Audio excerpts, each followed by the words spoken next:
అందుకే ఇటువంటి సంఘటన జరిగినప్పుడు ఏం చేయాలనే విషయం ఇంతకుముందు హదీస్లో మనం తెలుసుకున్నాం. ఒక నేను హదీస్ నెంబర్ కూడా నేను ఇదే వీడియోలో ఇదే ప్రసంగంలో మీకు ఇంతకుముందు చెప్పాను.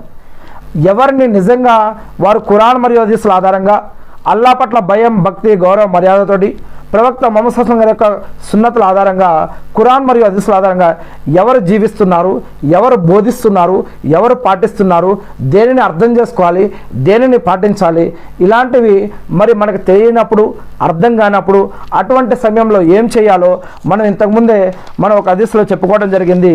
అది ప్రవక్త ముహమ్మద్ సల్లల్లాహు అలైహి వసల్లం గారు చెప్పారని మిస్కాతుల్ మసాబీలో 5382వ హదీస్లో, బుఖారీ మరియు ముస్లిం హదీస్ గ్రంథాల్లో కూడా ఈ యొక్క ప్రవక్త ముహమ్మద్ సల్లల్లాహు అలైహి వసల్లం గారు తెలిపినటువంటి విషయాన్ని మనం తెలుసుకోవడం జరిగింది.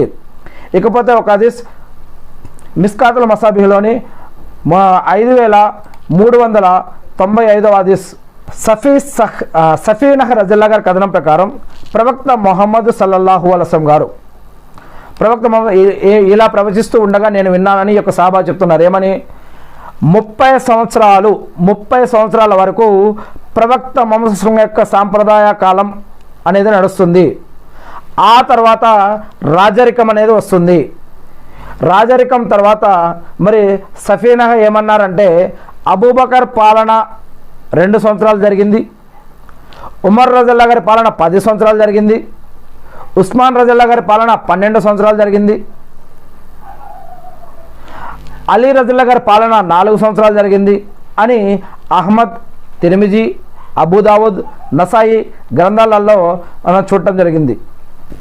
అబూ హురైరా రజల్లాహు అన్హు కథనం ప్రకారం ప్రవక్త ముహమ్మద్ సల్లల్లాహు అలైహి వసల్లం యొక్క ప్రవచనం, తీర్పు దినానికి ముందు 2 పెద్ద వర్గాల మధ్య భీకర పోరాటం జరుగుతుంది.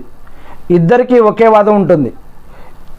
ఇంచుమించుగా 30 అసత్య దజ్జాలు ఉద్భవిస్తారు. వీరిలో జ్ఞానం అంతరించిపోతుంది. దాని తర్వాత భూకంపాలు అధికంగా సంభవిస్తాయి. భూకంపాలు ఎక్కువగా వస్తాయి. ఇమాం మెహదీ కాలం దగ్గర పడుతుంది. కల్లోలాలు సంభవిస్తాయి. హత్యలు, దోపిడీలు అధికమవుతాయి.